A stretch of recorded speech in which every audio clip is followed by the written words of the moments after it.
I went to the mall with my parents on Christmas Day 1993 to buy Christmas decorations. Christmas can be a 10-year-old's favorite holiday.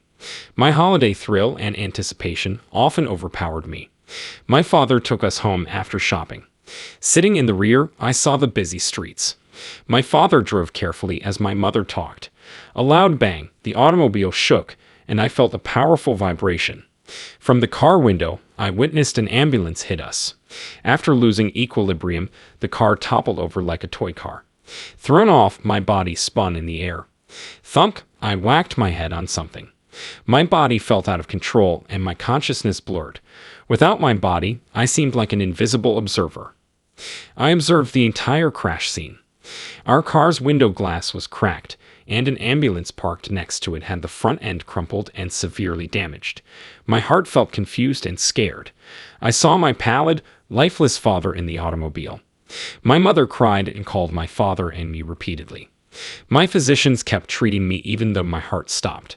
The doctor kept CPRing me. I sensed a faint heartbeat slowly. A force drew me back into my body. In my blurred consciousness, I heard voices chatting around me but couldn't understand them. I was hospitalized quickly. My doctors escorted me to the operation room upon arrival at the hospital. My illness did not improve despite further treatments from the doctors. Again, my heart stopped. After leaving my body again, I could see the entire operating room. I noticed the doctor's hands trembling and realized my life was ending. I heard two doctors conversing softly next to me. This child's brain was seriously injured, and he would likely become a vegetable. Even waking up would change his life. I was furious and thought this doctor was rambling. I wanted to say I heard them but couldn't speak. Lots of medical equipment and gadgets were in the operation area. I was surrounded by doctors. I saw them cutting my head and heard tools clanking.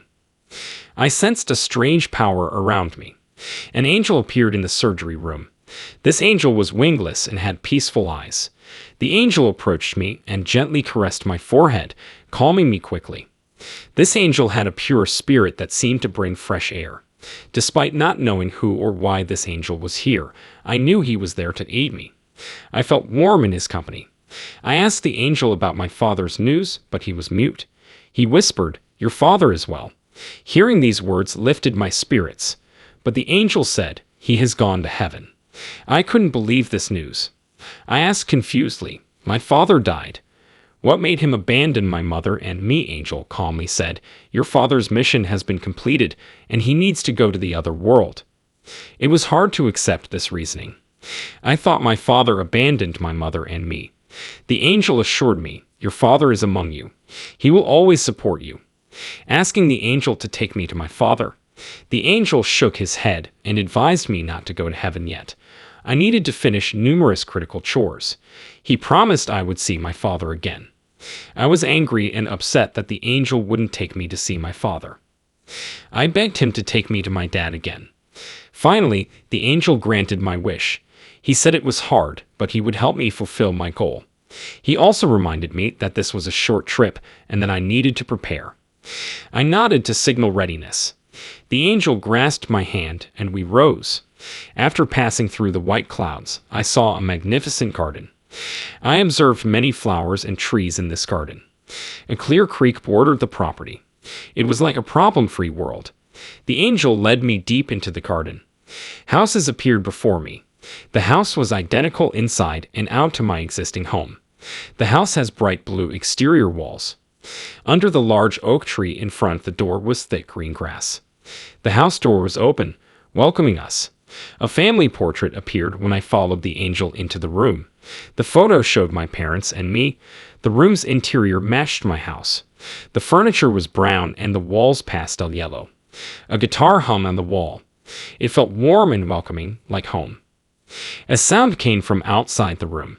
It had to be my father. Leaving the room, I noticed my father. He smiled at me. He appeared younger. Inside, I was thrilled. I was hugged by him when I approached. I buried my head on his shoulder and cried hysterically. I asked, "Daddy, come home with me. I want you and Mom here." Dad grinned and said, "My time has arrived. I'll support you and your mother. You need to move on with your life, and you must take care of your mother." My father soothed me wiping away my tears. "Don't be sad, son. Always with you and protecting you." My father continued, "Son, you and your mother will visit.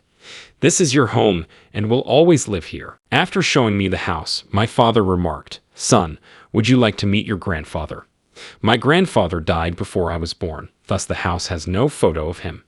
Being an adventurer, my father told me wonderful stories about my grandfather while I slept. My grandfather's character intrigued me. Where would we meet my grandfather? I questioned my father. Dad grinned and remarked, "We are going to a special place." We found tranquility. The courtyard was lush with flowers and grass. Dad held my hand and climbed the stairs. I noticed my grandfather in a garden corner. A travel snapshot in hand, he sat with a cheerful smile. I approached my grandfather, who grinned and said, "I've watched you grow up. You're brave, kid." He said, "I know you want to be an adventurer too, just like me." My grandfather recounted his past using a map. Grandfather opened the map and pointed to the markings, saying, "These are my spots. I crossed dangerous rivers and woods." Grandfather added, "Son, with courage, you can achieve your dreams." My grandfather and I chatted for a long time, making me crave the unknown. My father prompted me to return by tapping my shoulder. I knew we had to say goodbye. Grandfather rose, walked carefully, grasped my hand, and said, "Son, don't be afraid of the unknown. Daringly pursue your dreams." Finally, my grandfather wandered deeper into the yard and into the dense woods. I knew I had to say goodbye to my father. I cuddled my father, crying. My father soothed me by patting my back, saying, "Be strong, son. Your mother needs you. I think you'll be a good son, spouse, and dad." I assured him I would look after my mother. Dad grinned, nodded, and waved goodbye. I was comatose for a week after returning to the hospital. Mother stayed beside my bed. The doctor told me my surgery was successful, but that I should rest.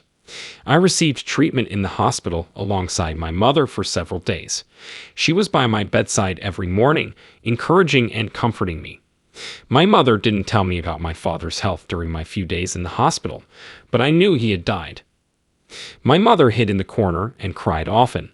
It broke my heart to see my mother so sad, so I informed her about meeting my father in heaven. I encountered my father in a garden after an angel took me to heaven. It was identical to ours. My mother considered my claims hallucinations. I was disappointed, but I knew my words were true. I reminded my mother that I saw my grandfather in paradise. He wore white and had snow-white hair and beard. Grandfather's left thumb was missing. Grandfather informed me he was injured during rock climbing. Being aware that my grandfather had died before I was born, my mother was astonished. My mother was surprised that I could describe his appearance and injuries. Telling my mother my father was doing well in the afterlife. My father advised me to live, not dwell on our pain. God will always await us in heaven. My mother nodded and hugged me tightly. A few days later, I left the hospital.